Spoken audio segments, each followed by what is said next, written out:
yakin dan percaya Bapak Ibu kan sudah menjalankan kurikulum merdeka, sudah paham apa itu kurikulum merdeka karena sudah melaksanakan. Kami nanti minta pertanyaan saja, apa tantangan yang Bapak Ibu dapatkan di lapangan dengan melaksanakan kurikulum merdeka. Jadi inti kurikulum merdeka itu adalah kolaborasi, apalagi berdiferensiasi, karena anak adalah orang yang berbeda bakat dan minatnya. Jadi kita harus memahami kemajuan dari anak-anak kita untuk bisa mengimbaskan ilmu itu berdasarkan bakat dan minatnya masing-masing, sehingga dia akan terasah apa kelebihan yang dia miliki, bisa kita asah, bisa kita munculkan di peningkatan. Jadi nggak boleh marah itu, seandainya sedang mengajar dia tidak memandang kita atau sibuk dengan catatannya, karena anak punya kelebihan masing-masing. Macam saya banyak sekali membaca dan melihat, tapi kalau mendengar saya langsung bisa. Kita berbeda. Kalau dulu kita anak harus tengok kita. Saya juga mengajar gitu dulu. Ngapain nak pandang aku? Pandang kawan-kawannya. Sini nggak boleh. Pandang ibu tuh pandang. Semua mata tertuju. Sekarang nggak boleh. Ya kan? Dia boleh aja menulis. Ada dia mendengar. Ya kan? Dulu boleh kita marah, kalau sekarang tidak. Jadi kita harus memahami konsep anak itu berbeda, berdiferensiasi. Untuk mengetahui anak itu ada kan asesmen awal. Jadi kita memahami sebagai guru. Semua guru harus paham. Kalau SD guru kan.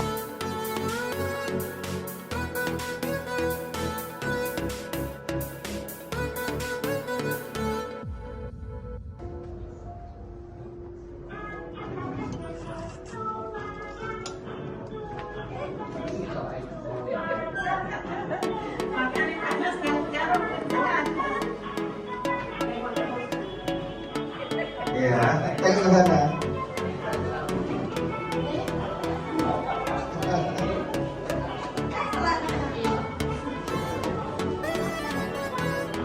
Pak, ayo ada hadiah Pak, yang semangat Pak.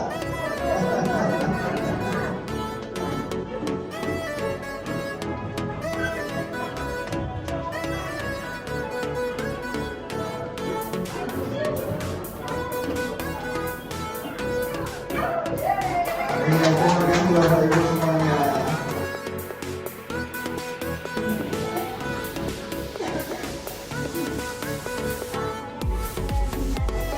Iya, terima kasih.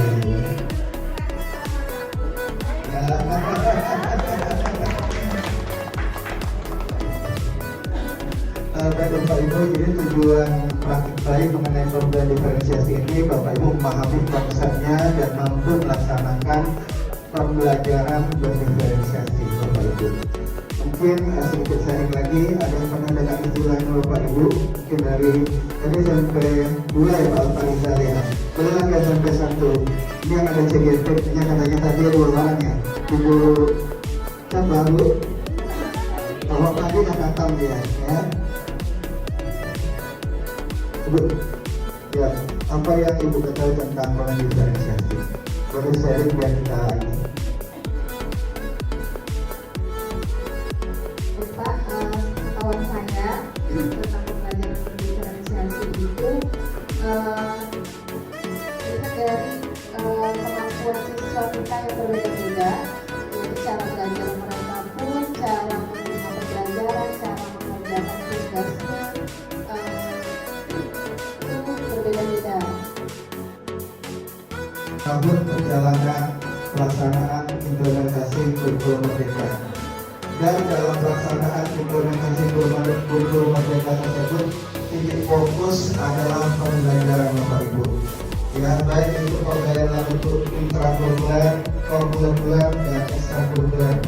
Jadi setiap pelaksanaan implementasi kurikulum ini harus selalu menghadirkan semangat budaya positif Bapak Ibu, dan dengan tujuan selalu membentuk profil pelajar Pancasila.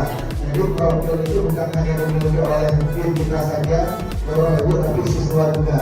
Tentunya profil pelajar Pancasila Siswanya kalau belajar Pancasila, gurunya juga harus memiliki jiwa dan semangat Pancasila.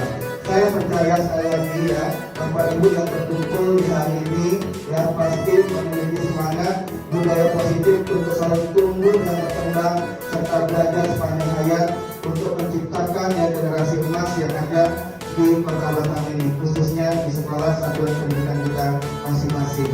Bapak Ibu, sebenarnya ya materi ini mungkin tidaklah materi baru Bapak Ibu, karena di bawah kepemimpinan Bu Ayu mungkin sudah dijelaskan selama ini 1 tahun perjalanan pelaksanaan kurikulum merdeka. Bapak Ibu sudah melaksanakannya Bapak Ibu. Sudah melaksanakan tadi berorganisasi menggunakan lomba ya. Sebenarnya Ibu masanya setiap hari loh diferensiasi itu ya, tanpa Ibu sadari. Diferensiasi itu ada 3 sebenarnya Bapak Ibu. Ada diferensiasi konten, ini sebenarnya mengenai materi ajar, bahan ajar. Dan kemudian ada diferensiasi proses, teknik, strategi, model yang Ibu akan gunakan itu juga merupakan diferensiasi proses. Kemudian yang berikutnya lagi produk, bisa dalam bentuk video, bisa dalam bentuk PowerPoint, dalam bentuk laporan, dalam bentuk poster, dalam bentuk brosur dan sebagainya. Itu juga merupakan produk. Sebenarnya Bapak Ibu sudah melaksanakan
kita selalu punya solusi dan selalu punya upaya Bapak Ibu.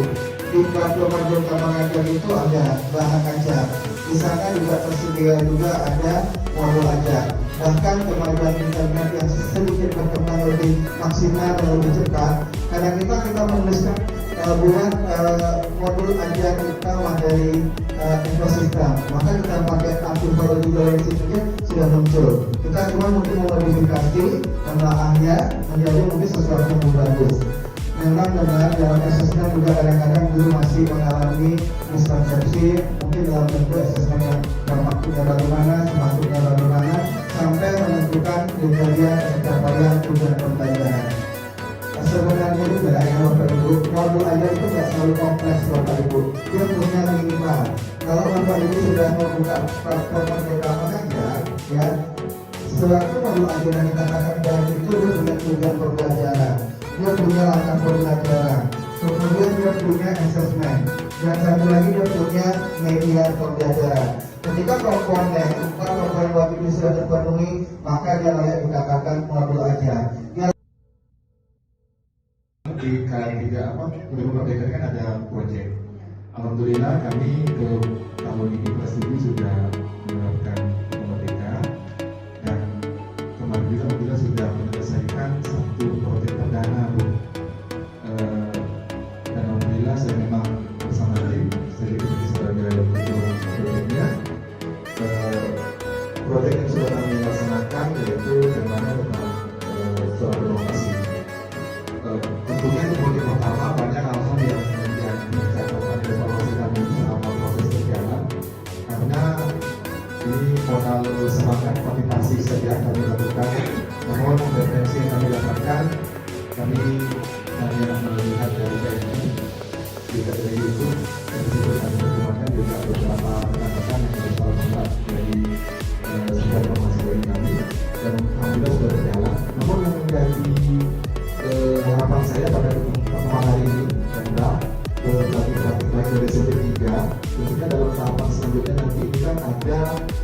penilaian untuk rapor proyek juga, karena ada proyek juga. Nah di sini selama proyek berjalan, kami sudah melakukan asesmen berkaitan dengan dimensi yang kami elemen berbeda.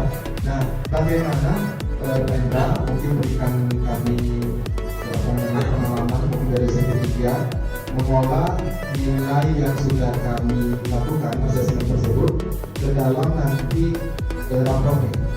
Nah seperti itu. Karena memang sama sekali kami belum tahu.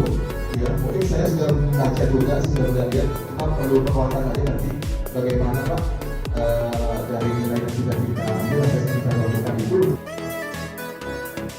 Perlu kita pahamkan itu nilai bukan dari jawaban asesmen. Yang pertama, yang kedua nilai bukan hanya dari hasil proyek. Proyek penilaiannya itu adalah proses. Jadi dari awal sampai akhir proses setiap hari itu ada nilai, anak kita beri nilai. Nah untuk nanti nilai akhir maka kalau paling sederhana kita ambil rata-rata. Rata-ratanya di berapa? Nah, apakah sesuai dengan yang KKTP yang kita tetapkan atau di bawah atau juga masih belum? Jadi itu yang nanti dijadikan nilai di rapor. Biasanya satu. Statistik anak tersebut ada wali kelas, namun berdasarkan dari nilai para guru yang masuk ke dalam proyek tersebut. Jadi tetap yang nanti akhir ujungnya adalah tetap fasilitator namanya dalam jaringan atau disebut dengan wali kelas. Dan ini boleh untuk masuk ke dalam juga jam pelajaran si guru tersebut. Gitu ya, sebenarnya tersebut. Nah, jadi itu untuk yang rapor. Jadi boleh untuk Pak Fariza saya boleh nyarankan karena SMP 1 sudah melaksanakan akan jadi bidan berbagi praktik dengan Pak Fariza yang akan baru mau melaksanakan kegiatan film tersebut. Itu boleh saja Pak dari kelas penilaian kelas SMP 1.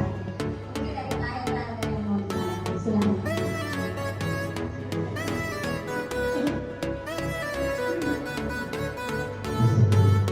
Terkait pertanyaan Pak Prabu tadi bagaimana dengan rapornya mengelolanya ya. Sebenarnya kalau kita menyusun modul aja dari rencana dari tujuan pembelajaran kemudian sampai dengan tahap asesmennya itu diserahkan ke tugas sekolah masing-masing. Strategi belajar apa yang mungkin paling ampuh yang bisa mengakomodasi gaya belajar anak yang seperti kinestetik, audio atau visual dalam pembelajaran matematika. Karena kita tahu bahwa pembelajaran matematika itu kan sifatnya agak kaku ya, seperti biar kalau IPA kan mungkin kayak ciri-ciri tahun itu kita bisa turun ke lapangan seperti itu kan. Kalau matematika mungkin agak terbatas seperti itu ya. Paling yang bisa kita deskripsikan itu mungkin paling yang sifatnya seperti geometri seperti itu. Saya suka pelajaran kita. Bacaan saya dulu waktu mengajar saya backgroundnya IPS, jadi ngajar sejarah kan. Jadi kalau nggak suka anak ini belajar sejarah, karena kesannya menghafal dan membosankan. Tapi kita sebagai guru punya trik tertentu, punya inovasi tersendiri, biar mata pelajaran kita itu disenangi dan anak enjoy belajar dengan kita, santai belajar dengan kita. Jadi tergantung inovasi kita. Mungkin kita berpikir di rumah, kalau pelajaran yang membosankan misalnya manusia berubah, bagaimana gaya saya berubah? Dia itu suka. Jadi kalau ibu dulu walaupun tua, tapi gaul, jadi anak itu jangan sahabat. Jadi bahasanya ganteng, juga mau hai, gitu kan? Jadi kesannya kita diterima dia. Dan kita agak ini ya, bahagia dari kita mengajar. Karena pelajaran itu membosankan. Jadi itu tergantung bagaimana kita. Jadi jangan menganggap kita ini lebih pintar. Karena anak-anak itu lebih pintar juga, apalagi musik. Anak sekarang lebih pintar dari kita. Jadi ajak ya berkolaborasi. kasih. Kita menempatkan diri kita, meletakkan diri kita bukan sebagai seorang guru, sahabat, saling berbagi. Jadi untuk mata pelajaran apa saja yang penting awalnya kita masuknya sebut bahagia dan daya itu. Nanti kalau kamu tambahkan itu satu-satunya ini di dunia macam ini. Dan jangan, nggak ada guru PS macam ini di SMA nanti kamu jumpa. Jadi ketika pertama berjumpa, suasananya harus happy. Nanti akan lancar, tapi kita konsisten dengan gaya kita kan. Jadi dia tahu yang membedakan mana yang punya kita, mana yang ini, dia tahu. Ya, karakter. Jadi dari dulu sampai sekarang pasti siswa itu tidak suka pelajaran kita. Jadi untuk itulah kita refleksi bahwa kita setiap hari itu harus belajar lebih baik lagi. Karena apa? Kita ini guru akan pensiun nanti akan tetap jadi guru kan? Ya kan? Tak mungkin anak itu ketika kita masuk ke dunia kedua atau tidak datang. Jadi baru masuk pintu gerbang masukkan, hai sayang sampai jumpa. Tapi pada diri kan gitu kan? Jadi punya ciri khas sendiri dan jangan menempatkan diri kita pada pintar. Anak semua pintar. Keluarkan apa namanya imajinasi, kreativitas, santai aja. Kita ini biar dulu. Dan kenapa hari ini kita kalau ngomong kita ngapain? Gitu. Jadi apa itu sesuatu yang membosankan dia karena dia suka, dia mau dan inspirasi. Dan anak harus selalu diberi motivasi, semangat, dorongan, kalau perlu dibahagiakan perasaannya. Mungkin dia di rumah tak bahagia, kita bisa bahagia. Ya, jadi dia happy curhat dengan kita, menyampaikan apa yang tidak dia bisa, dia tidak malu karena kita menempatkan diri kita sebagai sahabat yang akan selalu ada. Jadi silakan pilih yang mana. Iya. Iya, terima kasih Pak Rizal.